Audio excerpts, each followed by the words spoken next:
हम सब लोग जानते हैं कि 2019 के विधानसभा के चुनाव में बीजेपी, शिवसेना, आरपीआई हम एक साथ लड़े थे और मैंडेट जो महाराष्ट्र की जनता का है, जनता का बीजेपी के नेतृत्व में सरकार स्थापन करने का मिला था। बीजेपी को 1 से 5 सीटें मिली थी और 56 सीटें शिवसेना को मिली थी। तो दोनों ने मिलकर मतलब सरकार बनाने की आवश्यकता थी, लेकिन शिवसेना ने बीजेपी को धोखा दिया।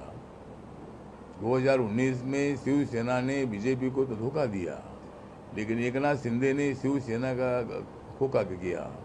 मतलब एकनाथ शिंदे जी ने अलग होकर एक बहुत बड़ा चैलेंज माननीय उद्धव ठाकरे जी के सामने रखा है। कम से कम 42 एमएलए उनके साथ है, जो 56 एमएलए है उसमें जो 42-43 एमएलए अभी उनके पास है और भी 4-5 एमएलए उनके पास आने की संभावना है। और अभी मतलब बहुत ही जल्द माननीय देवेंद्र फडणवीस जी मुख्यमंत्री बन सकते हैं। एक तो एकनाथ शिंदे जी ने देवेंद्र फडणवीस जी और बीजेपी के साथ बात करनी चाहिए और बीजेपी ने भी एकनाथ शिंदे जी के साथ बातचीत करके बहुत जल्द ही मतलब अपनी सरकार स्थापन करने का जो पत्र है ये माननीय राज्यपाल साहब को देने की आवश्यकता है। और कम से कम 169-170 तक एमएलए मतलब एनडीए के साथ, महायुति के साथ आ सकते हैं। और मुझे लगता है कि एकनाथ शिंदे जी ने बहुत बड़ा डेडरिंग कर दिया है। बहुत दिनों की नाराज़ी जो एमएलए की है, विधायकों की है, ये उन्होंने अभी इस निर्णय के माध्यम से मतलब उद्धव ठाकरे जी के सामने रखी है। और जिस तरह राज्य चलाना है वो चलाने के लिए वो माननीय उद्धव ठाकरे जी उतने कैपेबल नहीं थे और उन्होंने मतलब बीजेपी को छोड़ने का निर्णय नहीं लेना चाहिए था। लेकिन अभी उनको बहुत बड़ा फटका बैठा है और अभी जल्द ही मतलब देवेंद्र फडणवीस जी के नेतृत्व में महायुति की सरकार, एनडीए की सरकार आएगी और एक बहुत ही अच्छा परिवर्तन होगा।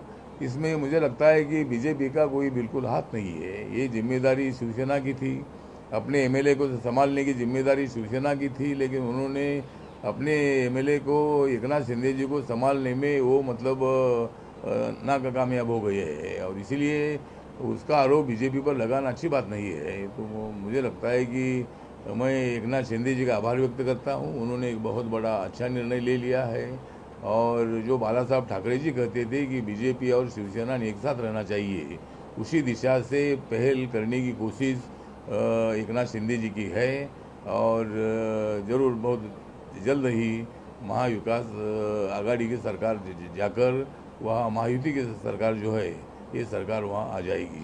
सर एक सवाल ये था कि सवाल अब ये भी उठ रहे हैं कि अगर आपके 35 से 40 विधायक एकनाथ शिंदे के साथ चले जाते हैं शिवसेना के, तो असली शिवसेना कौन सी है? क्या उद्धव ठाकरे की जो पास जितने एमएलए हैं और काडर उनके पास है, या अब शिवसेना का जो है पूरा वो बैलेंस ही शिफ्ट एकनाथ शिंदे की तरफ हो गया? तो असली शिवसेना आप कौन सी मानते हैं सर? नहीं, अभी असली शिवसेना अगर इतनी शिवसेना के एमएलए अगर एकनाथ शिंदे के साथ आई है तो असली शिवसेना तो एकनाथ शिंदे की हम मानते हैं। इतने मतलब उद्धव ठाकरे जी का विरोध करके इतने एमएलए मतलब सामने आए हैं और शिवसेना का विरोध उन्होंने किया है, लेकिन उन्होंने बाला साहब ठाकरे जी का जिक्र किया है कि हम बाला साहब ठाकरे के अनुयायी है और बाला साहब ठाकरे के नेतृत्व में हम तैयार हुए हैं। तो मुझे लगता है कि भाई असली शिवसेना एकनाथ शिंदे की है, ना उद्धव ठाकरे की। तब इस पूरे घटनाक्रम में सबसे जिम्मेदार किसको मानते हैं? क्योंकि बड़े टॉप शॉट पॉलिटिशियंस थे उस गठबंधन में, कई सारे पूर्व मुख्यमंत्री भी उसमें शामिल थे, उनकी कैबिनेट में थे। कौन सबसे बड़ा जिम्मेदार है इस पूरे घटनाक्रम?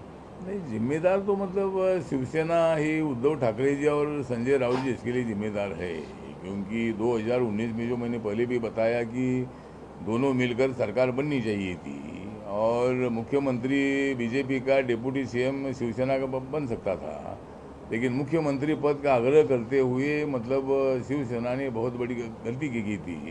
ना कि बीजेपी ने उनको कोई शब्द दिया था सीएम का।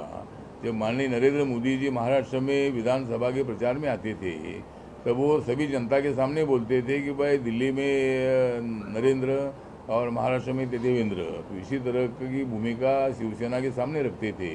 तब कभी शिवसेना ने वो बात निकाली नहीं।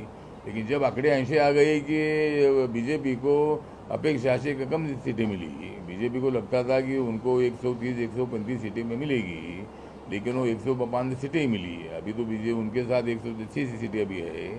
तो इतनी कम सीटें मिलने से और दोनों मिलकर ही सरकार बन सकती है और शिवसेना के सपोर्ट से सरकार बन सकती है, ऐसा जब आंकड़े आ गए तब शिवसेना ने अपना पैर बदल लिया, अपनी पैर बदल दी और हमको भी मुख्यमंत्री पद मिलना चाहिए, इसी तरह का आग्रह संजय राउत ने बार बार किया।